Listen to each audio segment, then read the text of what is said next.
Qu'est-ce que vous demandez du coup au gouvernement aujourd'hui? Aujourd'hui, on demande une réponse rapide du Premier ministre.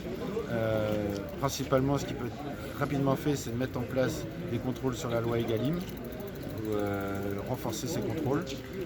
Après, une demande aussi qui pourrait satisfaire les agriculteurs rapidement, c'est par rapport au GNR, donc le gasoil non routier, où il y a une détaxation nouvelle, ça va nous coûter plus cher. Et ça, il faut trouver une solution, soit il faut enlever la détaxation et on part comme avant, ou alors on ne paye pas cette taxe-là et qu'elle soit directement, on paye notre fuel au bon prix et qu'on n'attende pas des... À titre d'exemple, sur les exploitations, la partie fuel ou carburant sur les derniers bilans, c'est la chose qui a doublé en charge. Typiquement, comme le concitoyen a doublé sa dépense de carburant, sur les exploitations, nous les tracteurs, voilà, on fonctionne avec. Et c'est un des postes de charge principal, un des principaux postes de charge. On est aujourd'hui à doubler une exploitation comme la mienne où on était à 20-25 000 euros de carburant. On est aujourd'hui sur 45-50 000 euros de carburant en moins d'une année. Donc, et avec cette détaxation, donc l'importance de maintenir la détaxation. L'année prochaine, sans cette détaxation, on pourrait se retrouver au-delà des 56 000 ou 60 000. Donc vous voyez l'impact. Le prix du lait a beau avoir un peu monté, la viande également, on ne couvrira jamais ces charges. Et c'est une des postes de charges qui sont en augmentation. Et puis on est aussi là pas mal pour dénoncer l'excès de normes, comme je pouvais montrer tout à l'heure au préfet, le projet de directive nitrate comme on a tous les ans avec un tableau qui est complètement illisible. Si même monsieur le préfet a fait les grands yeux en voyant le calendrier des jours où on a le droit de travailler ou non. Donc voilà, soyez pas surpris, c'est une des parties paperasse qu'on a à faire sur nos exploitations et qui ne sert strictement à rien dans le technique. Et aussi autre chose qui est... C'est un jeune, donc il a de l'avenir encore, mais je pense à nos anciens. Donc, par exemple, c'est un exemple aussi de ce que fait l'État. Il y a 18 mois, ils ont voté un nouveau texte de loi par rapport à la retraite agricole. C'est sur les 25 dernières années. Les décrets sont passés et tout. Mais aujourd'hui, c'est pas finalisé. Donc, en fait, les agriculteurs à la retraite attendent toujours ces textes finaux. Et donc, c'est plein de choses comme ça que le gouvernement met en place. Mais derrière, l'administration n'arrive pas à avancer suffisamment vite pour que ça se répercute rapidement sur nos exploitations ou pour la retraite de nos agriculteurs aînés. Et c'est ça qu'on veut dire au gouvernement, c'est quand vous allez sur un axe, on veut un axe clair et vous allez au bout et on n'y passe pas 2 ans, 3 ans, c'est tout de suite. C'est pas par rapport à une élection qu'il faut faire son choix. On reproche principalement aujourd'hui à ce gouvernement, c'est vrai qu'on a beaucoup d'effets d'annonce, le projet de loi d'organisation agricole, l'histoire des retraites et tout. Et derrière, on n'a aucune action ou aucun débat concret. Alors, on nous invite à venir débattre, mais pour autant, on n'écoute pas la voix des agriculteurs et du terrain.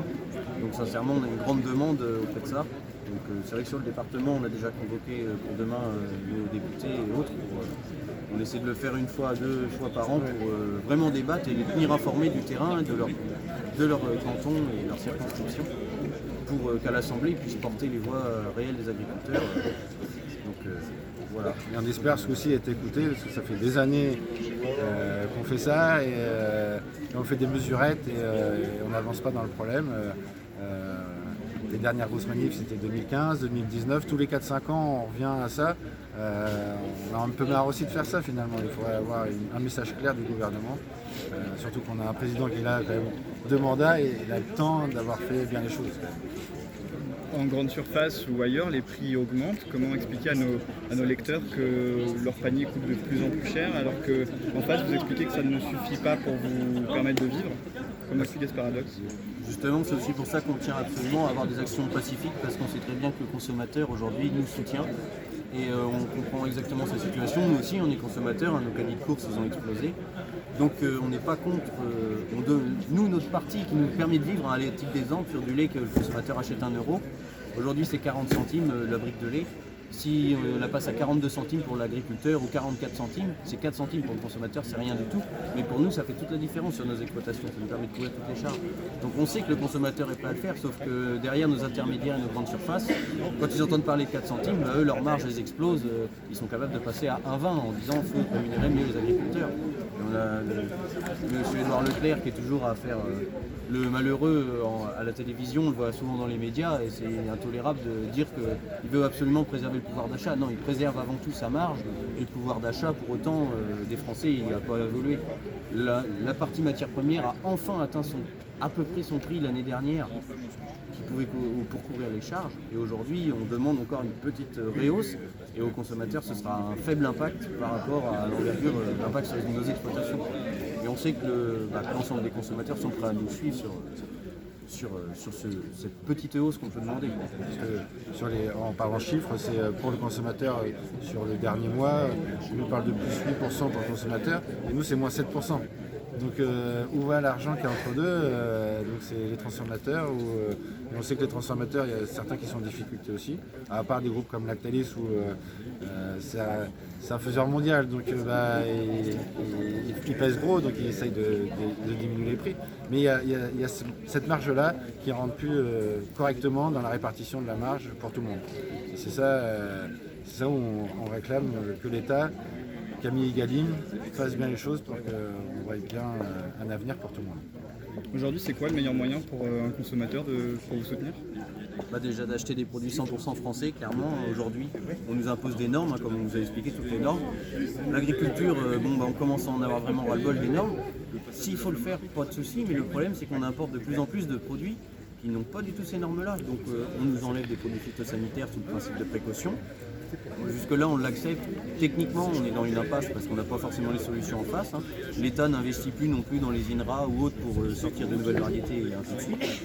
Et pour être plus performant au niveau agricole, pour le consommateur, le meilleur moyen, c'est vraiment d'acheter du produit français et avec une garantie de la qualité de production pour le coup. Malheureusement, on sait qu'il y a une partie de la population. On aura toujours l'importation, parce que nous aussi on fait de l'exportation, donc il y a toujours une partie de la population qui malheureusement n'a pas les revenus pour acheter librement de la qualité, de l'AOC, du bio. Mais il y a une partie de la population qui a largement ce budget-là et qui préfère mettre son budget plutôt dans les loisirs, vacances, que dans l'alimentaire. Et ce qu'on demande, c'est justement que les gens passent un peu plus de temps à faire les courses et regardent bien les étiquettes pour bien savoir d'où viennent les produits, parce qu'il faut faire attention aussi, la GMS ou comme les transformateurs mettant en avant un drapeau français, mais ça peut signifier seulement que c'est transformé en France et les produits viennent d'autre part.